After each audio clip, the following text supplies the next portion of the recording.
नरेला विधानसभा के गांव बूढ़ापुर दिल्ली में हरियाणा की 19 वर्षीय अध्यापक मनीषा जिसकी बहरमीज से हत्या कर दी गई थी, जिसका सर धड़ से अलग था और बुरी तरह से नोचा हुआ था। हरियाणा सरकार इस हत्या को आत्महत्या बता रही है, जबकि ऐसा कहीं भी प्रतीत नहीं होता कि यह आत्महत्या है। केवल शरीर के किसी हिस्से पर चोट के निशान नहीं थे, ऐसा प्रतीत होता था कि उसके साथ कुछ जघन्य तरीके से कोई वारदात हुई है और किसी ने निर्मम तरीके से उसकी हत्या की है। तो दोषियों को पकड़ने और उनको सजा दिलाने के लिए पूरे भारत से आवाज उठ रही थी। इसी क्रम में गांव बूढ़ापुर की युवा शक्ति और महिला शक्ति ने मिलकर गांव बूढ़ापुर में कैंडल मार्च का आयोजन किया और विरोध प्रदर्शन किया कि मनीषा बहन हरियाणा की बेटी नहीं थी, पूरे भारत की बेटी थी और जिस तरह से उसकी निर्मम तरीके से हत्या हुई है और दोषी खुले घूम रहे हैं, तो ये बड़े शर्म की बात है। आज मनीषा के साथ हुआ है तो कल भारत की किसी भी बहन बेटी के साथ ऐसा हो सकता है। पूरे देश की सभी जनता को आवाज उठानी पड़ेगी, ऐसे दोषियों को सख्त फांसी की सजा मिले जो ऐसे जघन्य अपराध करते हैं।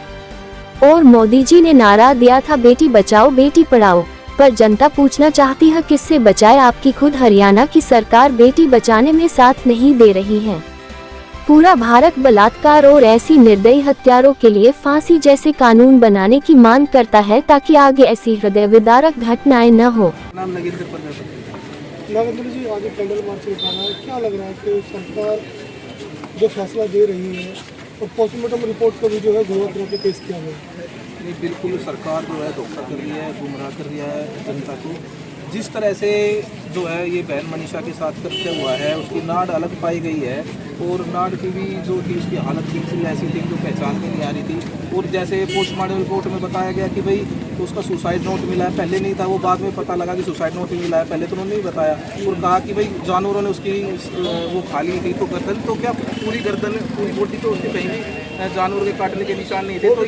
तो ये सरासर जो है ये इसको है ना जाती हुई है उसके साथ और इसको है ना कृत्य को दबाया जा रहा है। और सरकार किसी न किसी दबाव में है ना इसको किसी न किसी को तो बचाना चाह रही है, इसलिए वो इसको दबा रही है। और ये बहुत ही जो निर्भया कांड हुआ था उससे भी भयंकर ये कांड है, क्योंकि एक महिला की वो बहन जो थी ना वो हरियाणा की नहीं थी, वो पूरे देश की बेटी थी वो। और आज पूरा देश उसके लिए खड़ा है कि कल उसको इंसाफ मिलेगा तो हो सकता है कि और को भी इंसाफ मिले। अगर आज उसको इंसाफ नहीं मिलेगा तो सरकार तो कोई भी फैसला पलट देती है, इनके जो पोस्टमार्टम की रिपोर्ट को भी गलत बता देती है, कुछ भी कर सकती है। पर क्या है, ये आज पूरे देश की जनता खड़ी है बहन मनीषा के लिए। और ये तो बिल्कुल छोटा बच्चा भी बता सकता है कि उसके साथ गलत हरकत हुई थी बहन मनीषा के साथ। और आज पूरी हरियाणा के साथ दिल्ली, राजस्थान, हरियाणा सारे लोग उसके साथ कंधे से कंधे मिलाकर खड़े। सरकार ने नारा दिया था बेटी बचाओ बेटी पढ़ाओ, सरकार ने ये नारा दिया था बेटी बचाओ, पर उन्होंने ये बोला था कि बेटी बचाओ, उनसे बेटी बचाओ। सरकार ने नहीं बता तो बेटी बचाएंगे, वो कहते कि मार से बेटी बचाना। आज वो इंसाफ नहीं देना चाहती जो है पीड़ित परिवार को, दबा रही है उसकी पोस्टमार्टम रिपोर्ट के, उसके कर्तव्य को दबाया जा रहा है। हाथरस कांड हुआ, बहुत से ऐसे कांड हो रहे हैं दिल्ली के अंदर जो सरकार दबा रही है। तो सरकार को तो ऐसा कानून बना चाहिए। मैं कहता हूँ मोदी जी आप फुल फ्लैश से इस टाइम पूरा देश खड़ा है, पूरे हर एक पार्टी आपके साथ, कोई मना नहीं करेगा। आप ऐसा कानून बनाओ बलात्कारी के लिए, जो ऐसा कृत्य करता है उसको चौक पे फांसी दी जाए और पूरा देश आपका समर्थन करेगा और आपका आभारी रहेगा। तो तालिबानी फरमान जारी होना चाहिए बिल्कुल, ऐसे आदमियों को तो चौक पे बिल्कुल फांसी देनी चाहिए जो ऐसे करते हैं। ये आगे है ना जो आदमी ऐसे करने के बारे में सोचता है उनके लिए चेतावनी है। अगर आपने किसी बहन को भी देखा कि ऐसे गलत करेंगे तो आपको भी चौक पे ऊपर फांसी को लटकाया जाएगा। आने के लिए पूरे तैयार है, लेकिन भाई रास्ते बंद कर रखे हैं, चक्का जाम कर रखा है। हरियाणा सरकार ने पूरा हर जगह बैरिकेड लगा रहे हैं। भिवानी के अंदर घुसने नहीं दे रहे किसी को भी, गाड़ियाँ वापस भेज रहे हैं। किस चीज़ का डर है? सरकार का डर इस चीज़ का है कि भाई ये पब्लिक ना छिड़ जाए, दंगे फसाद ना कर दे, इस चीज़ का डर है सरकार को। दंगा कौन कर रहा है? इंसाफ दंगा सब इंसाफ की बात है, सरकार की नजरों में तो हम यही बुरे ही बन रहे हैं ना, जनता बुरी बन रही है, सरकार की सोच रही है ना। सरकार हाथ पे हाथ रख के बैठी है, कोई साथ नहीं दे रहा किस गरीब घर की बेटी का। आज इसके साथ हुआ है, कल को किसी और के साथ भी होगा। तो सारा हरियाणा, सारा दिल्ली, सारा पंजाब भाई सब एक साथ है, सारे भाई बार सब खड़े हैं एक साथ। हमें बहुत अच्छा लगा। हम ये अपील करते हैं भाई इस बेटी को न्याय मिलना चाहिए, इस बेटी को न्याय दिलवाओ, जितना हो सके जितना भाई हो उसके ज़्यादा संख्या में जुड़ो। आज हमारे सारे भाई दिल्ली के बुढ़पुर गाँव के सारे भाई जुड़े हैं, अलीपुर के जुड़े हैं। तो भाई ऐसे ही सारे भाई जुड़ो, सारे गांव के वीडियो बनाओ, अपना जितना हो सके उतनी वीडियो शेयर करो, पोस्ट डालो भाई। इस लड़की को जल्दी से जल्दी बेटी को न्याय दिलवाओ भाई। और मैं बुढ़पुर का रहने वाला हूँ। क्या युवराज जी लग रहा है आपको कि आज जो कैंडल मार्च बुढ़पुर में निकाला गया है, दिल्ली में पहला कैंडल मार्च है, मनीषा को इंसाफ दिलाने के लिए बाकी पूरा हरियाणा और राजस्थान एकजुट है एक तरफ, क्या दिल्ली से भी अब जो है उस मनीषा को इंसाफ दिलाने के लोग हरियाणा पहुँचे? देखो, हम पहले तो सरकार से मांग करते हैं, ये बहन पूरे देश की है तो इसको न्याय देना चाहिए। नहीं तो जो न्याय नहीं देगी सरकार तो हम दिल्ली से और हर एक राज्य से लोग जाएंगे और वहाँ पे जाके कूच करेंगे हरियाणा की तरफ, और सरकार को दिखा देंगे कि हम सब बहन बेटियों के बचाव में और उनके साथ खड़े हैं।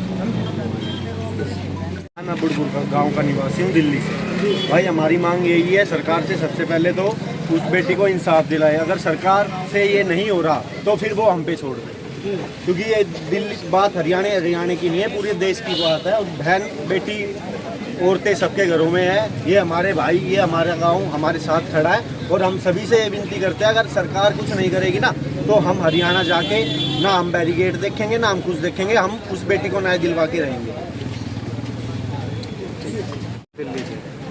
क्या कहेंगे, आज आप लोगों ने कैंडल मार्च निकाला है, सरकार जो है लगातार जो है रिपोर्ट अलग अलग दे रही है, और आज जो मनीषा का पोस्टमार्टम है वो दिल्ली के अस्पताल में किया जाएगा। वहाँ सरकार एक तो बात घुमा रही है सारी, पोस्टमार्टम में दोनों में अलग अलग बातें बताई गई है। पहले भिवानी हुआ था, फिर उसके बाद उन्होंने घर वालों ने डिमांड करी, तो उसके बाद ही उन्होंने यहाँ किया रोहतक के बाद भी परसों ऐसे हुआ था कि उसके घर वालों को पूरा दबाव बनाया गया है कि आप अंतिम संस्कार करो।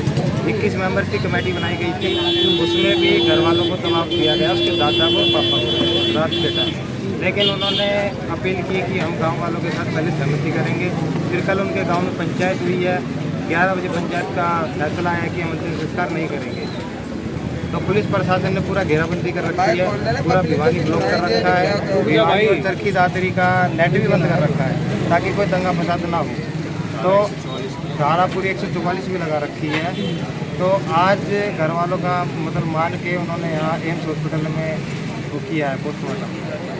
आज देखते हैं क्या अपील करते हैं आपकी जनता से? न्याय, इस लड़की को न्याय मिलना चाहिए।